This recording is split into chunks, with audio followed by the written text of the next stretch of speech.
नमस्कार। आज हम अष्टांग योग के विषय में संक्षिप्त चर्चा करेंगे। महर्षि पतंजलि ने योग शब्द की अद्भुत व्याख्या की है। उनके द्वारा प्रतिपादित योग मार्ग अष्टांग योग के नाम से प्रचलित है। आज हम इसी के विषय में चर्चा करेंगे। अष्टांग योग में साधना के 8 अंग बताए गए हैं। पहला है यम, दूसरा नियम, तीसरा आसन, चौथा प्राणायाम, पांचवा प्रत्याहार, छठा धारणा, सातवां ध्यान और 8वीं समाधि। यहाँ बहुत से व्यक्ति का प्रश्न आता है कि ध्यान नहीं लगता। वो बहुत लंबे समय से समाधि लगाने का अभ्यास कर रहे हैं किंतु सफलता नहीं मिल रही है। इसका कारण है कि हमने योग का मतलब ही नहीं समझा। हमने पूरी प्रक्रिया का पालन नहीं किया और हम सिद्धि चाहते हैं। जैसे हमारे घर में कोई सीढ़ी हो जिसमें 8 फ्लाइट हो, वो सीढ़ी हमें फर्स्ट फ्लोर से सेकंड फ्लोर तक ले जाता है। अब हम सेकंड फ्लोर पर जाना तो चाहते हैं किंतु सीढ़ी पे चढ़ना नहीं चाहते। हमारी इच्छा है कि हम पहली 6 सीढ़ी पे नहीं चले और हमें सीधा 7वां और 8वां सीढ़ी पे पहुंचना है। तो ये कैसे होगा? ठीक इसी प्रकार से योग के साथ भी ऐसा ही है।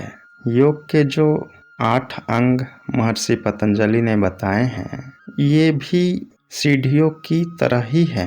जैसे एक सीढ़ी से दूसरे सीढ़ी पे व्यक्ति ऊपर चढ़ता है, उसी प्रकार से यम, फिर नियम, उसके बाद आसन, फिर प्राणायाम।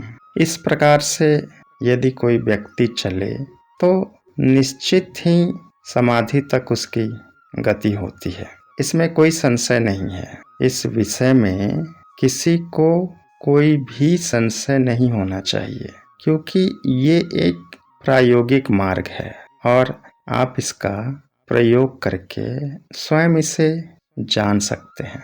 योग के जो 8 अंग हैं, इनमें प्रथम 5 अंग बहिरंग भाग कहलाते हैं।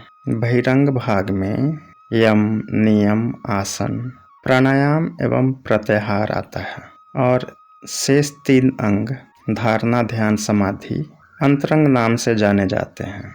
और यहाँ समझ लेने वाली बात ये भी है कि बिना बहिरंग मार्ग की सिद्धि की अंतरंग मार्ग की सिद्धि बहुत मुश्किल है, बहुत मुश्किल।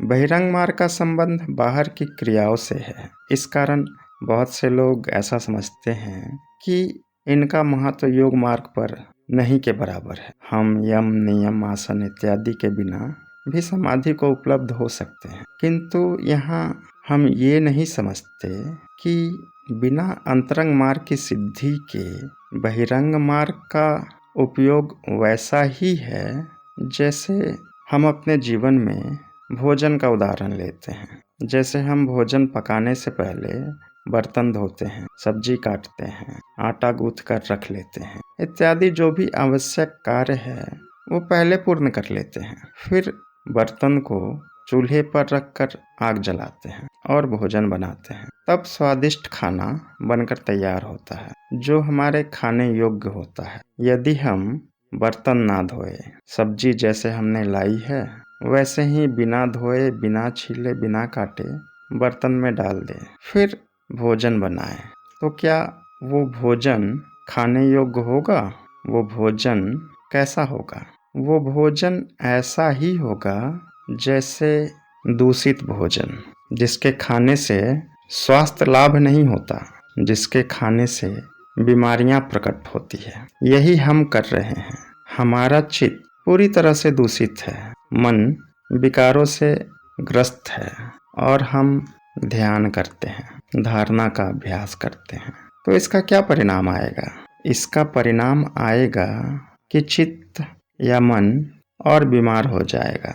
यही हमारे साथ हो रहा है और हम दोष योग पर डाल देते हैं। यदि वास्तव में हम अष्टांग योग को अपना मार्ग बनाना चाहते हैं या इस मार्ग के पथिक होना चाहते हैं तो हमें इस मार्ग को समझना अति आवश्यक है ताकि इस मार्ग से हमारी प्रगति हो सके और हम इस मार्ग पर चलकर मानव जीवन का जो लक्ष्य है, स्वरूप की प्राप्ति, उसे पा सके।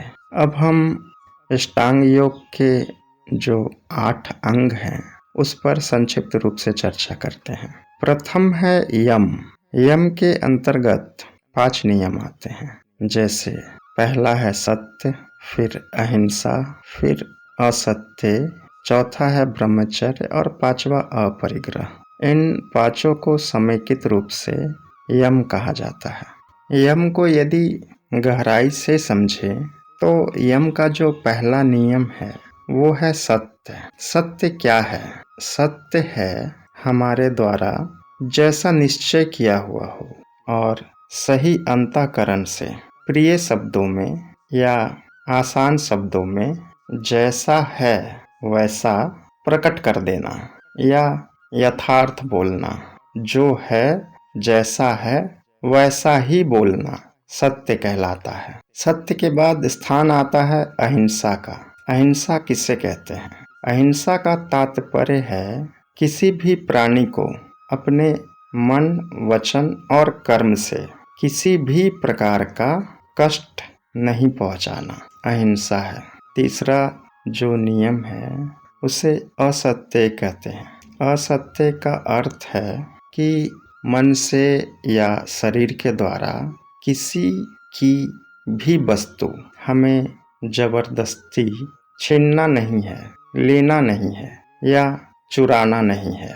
इसे असत्य कहते हैं। चौथा नियम है ब्रह्मचर्य। ब्रह्मचर्य का अर्थ तो बहुत ही विस्तृत है, किंतु यहाँ ब्रह्मचर्य से तात्पर्य है मन, वचन और कर्म से किसी भी प्रकार के काम विकार से दूर रहना। और 5वां नियम है अपरिग्रह, अर्थात मन, वचन और कर्म से किसी भी प्रकार के भोग वस्तु अर्थात वो वस्तु जिसका हम प्रयोग करते हैं अपनी उत्तरजीविता के लिए, अपनी सुख सुविधा के लिए, उसका संग्रह नहीं करना। यहाँ अपरिग्रह का अर्थ और भी आता है कि हमारे मन में जो संचित विचार हैं, जो मान्यताएं हैं, जिसे हमने अपना मानकर, अपनी विद्वता मानकर जमा करके रखा है, वो भी परिग्रह में ही आता है। उसका भी त्याग करना अपरिग्रह है। इन 5 नियमों को एक साथ लेने से यम योग का एक अंग पूर्ण होता है। इसे हम आधुनिक परिवेश में यदि समझना चाहें तो बहुत आसान है। हमारी जो नैतिकता है, जो हमने बचपन से नैतिक शिक्षा का पाठ पढ़ा है, यदि हम उसका सही से उपयोग करते हैं तो यम का पालन स्वमेव हो जाता है। यम के पालन में कोई कठिनाई नहीं आती। इसलिए आज के परिवेश में यम का अर्थ हम नैतिकता से कर सकते हैं, जो हमारी सार्वभौमिक नैतिकता है, जिसके द्वारा हम समाज में एक सभ्य व्यक्ति कहलाते हैं। यदि हम उस नैतिकता का ईमानदारी से आचरण करने लगे तो हमें अलग से यम पालने की जरूरत नहीं है। हमारा यम स्वमेव सिद्ध हो जाता है। इसलिए पतंजलि महाराज के जो 8 अंग हैं, उन 8 अंगों में प्रथम अंग यम नैतिकता के द्वारा सिद्ध किया जा सकता है। अब इनकी सिद्धि के बारे में भी थोड़ी चर्चा कर लेते हैं, क्योंकि किसी भी कार्य की सिद्धि के बिना यदि हम उस विषय पे चर्चा करें तो उसका महत्व नहीं के बराबर रहता है। सत्य से क्या सिद्धि होती है? यदि हमने सत्य व्रत का पालन किया, सत्य वचन का पालन किया, तो उससे क्या फल प्रकट होता है? मैं इस विषय पे स्पष्ट हूँ। मेरा ये मत है, जैसा मैंने देखा है, कि यदि व्यक्ति कुछ भी ना करे, वो सिर्फ कम से कम 7 साल सिर्फ सत्य बोले, सिर्फ सत्य। किसी को 10 साल भी लग सकते हैं और किसी को 12 साल भी लग सकते हैं। ये उस व्यक्ति के अंतःकरण पर निर्भर करता है कि उस व्यक्ति के अंतःकरण की स्थिति क्या है। किंतु इतना स्पष्ट है कि यदि व्यक्ति सत्य का पालन करता है तो उसकी वाणी में सत्य वचन का, उसकी वाणी के सत्य वचन के प्रभाव से उसकी वाणी इतनी प्रभावशाली हो जाती है कि वो व्यक्ति जो भी कहता है वो घटित होना प्रारंभ हो जाता है। उस व्यक्ति के कुछ भी कहने मात्र से वो घटना घटित होने लगती है। ये प्रभाव मैंने बहुत से योगियों का ऐसा प्रभाव देखा है, इसलिए मैं इस विषय पर बहुत स्पष्ट रूप से कहता हूँ कि ये सत्य है। इसके पीछे का विज्ञान भी जान लेते हैं कि ऐसा क्यों होता है। कोई भी व्यक्ति यदि 8 साल या 10 साल सत्य वचन का पालन करे तो उसकी वाणी में ऐसा सामर्थ्य क्यों प्रकट होता है। इसका कारण है योग विज्ञान के अनुसार हमारे सामर्थ्य की जो जननी है वो हमारा मन है, और मन का जो अनुगामी है वो हमारा प्राण है। और सत्य बोलने से क्या होता है कि जो व्यक्ति मन, वचन और कर्म से सत्य का पालन करता है उसके प्राणों में कोई विक्षेप उत्पन्न नहीं होता। एक ऐसी अवस्था आती है जब उसके प्राणों में कोई विक्षेप पैदा नहीं होता। व्यक्ति के अंतःकरण में कोई विक्षेप रह नहीं जाता, इसलिए उसके अंदर सत्य सामर्थ्य प्रकट होता है। अब अहिंसा को समझते हैं कि अहिंसा के पालन से क्या होता है। अहिंसा के पालन से व्यक्ति के अंदर जो हिंसा की भावना है उसका अंत हो जाता है, जिससे व्यक्ति की हिंसक प्रवृत्ति जब नहीं रहती है तो फिर उस व्यक्ति के प्रति हिंसा का भाव किसी भी व्यक्ति के द्वारा या किसी भी प्राणी के द्वारा उसके विरुद्ध प्रतिहिंसा का भाव प्रकट नहीं होता। अर्थात ये है कि जिस व्यक्ति ने अहिंसा का पालन किया है उसे कोई भी हिंसक प्राणी नुकसान नहीं पहुंचाता। उस व्यक्ति के प्रभाव में आने वाला कोई भी जीवित प्राणी अपनी हिंसा का भाव का त्याग कर देता है, चाहे वो प्राणी कितना भी हिंसक क्यों ना हो। हमारा जो तीसरा भाग है असत्य, जिसे लूटमार की वृत्ति या चोरी की वृत्ति भी कहते हैं, यदि इस वृत्ति का त्याग कर दिया जाए तो फिर उस व्यक्ति के जीवन में श्रेष्ठ रत्नों की प्राप्ति होती है। श्रेष्ठ रत्न क्या हैं, ये व्यक्ति के ऊपर निर्भर करता है कि उस व्यक्ति के अंतःकरण में किस प्रकार के रत्नों की अभिलाषा रही है।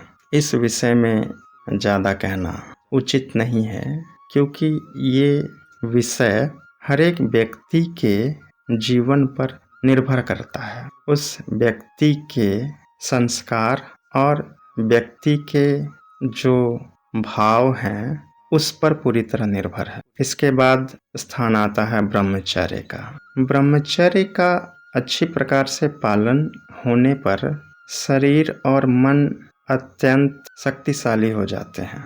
शरीर में एक अलग तरह के सामर्थ्य की प्राप्ति होती है। ऐसा नहीं है कि वो व्यक्ति बहुत हष्ट-पुष्ट और मोटा दिखेगा, किंतु उस व्यक्ति के शरीर में एक अलग ही सामर्थ्य प्रकट होगा, जिसे हम साधारण बोलचाल की भाषा में तेज भी कहते हैं, ओज भी कहते हैं। हमारे द्वारा कभी कभी कहा जाता है कि ये व्यक्ति बहुत ओजस्वी है, बहुत तेजस्वी है। इसका कारण ब्रह्मचर्य ही है, जो व्यक्ति में ओज और तेज के रूप में प्रकट होता है।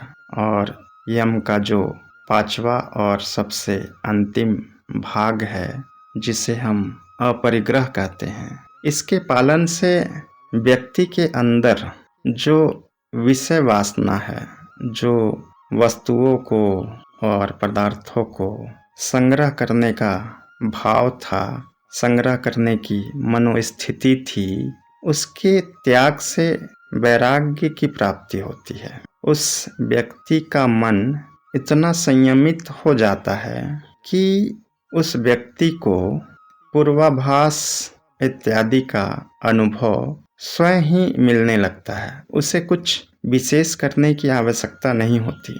उस व्यक्ति के संग्रह के भाव का त्याग होने पर उसमें भविष्य से संबंधित जो पूर्वाभास इत्यादि होते हैं, उनके कारणों का ज्ञान स्वयं होने लगता है।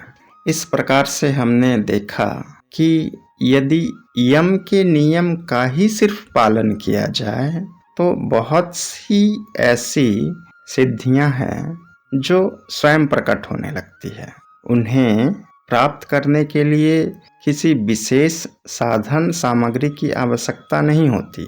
वो साधक में स्वयं से ही प्रकट होने लगते हैं।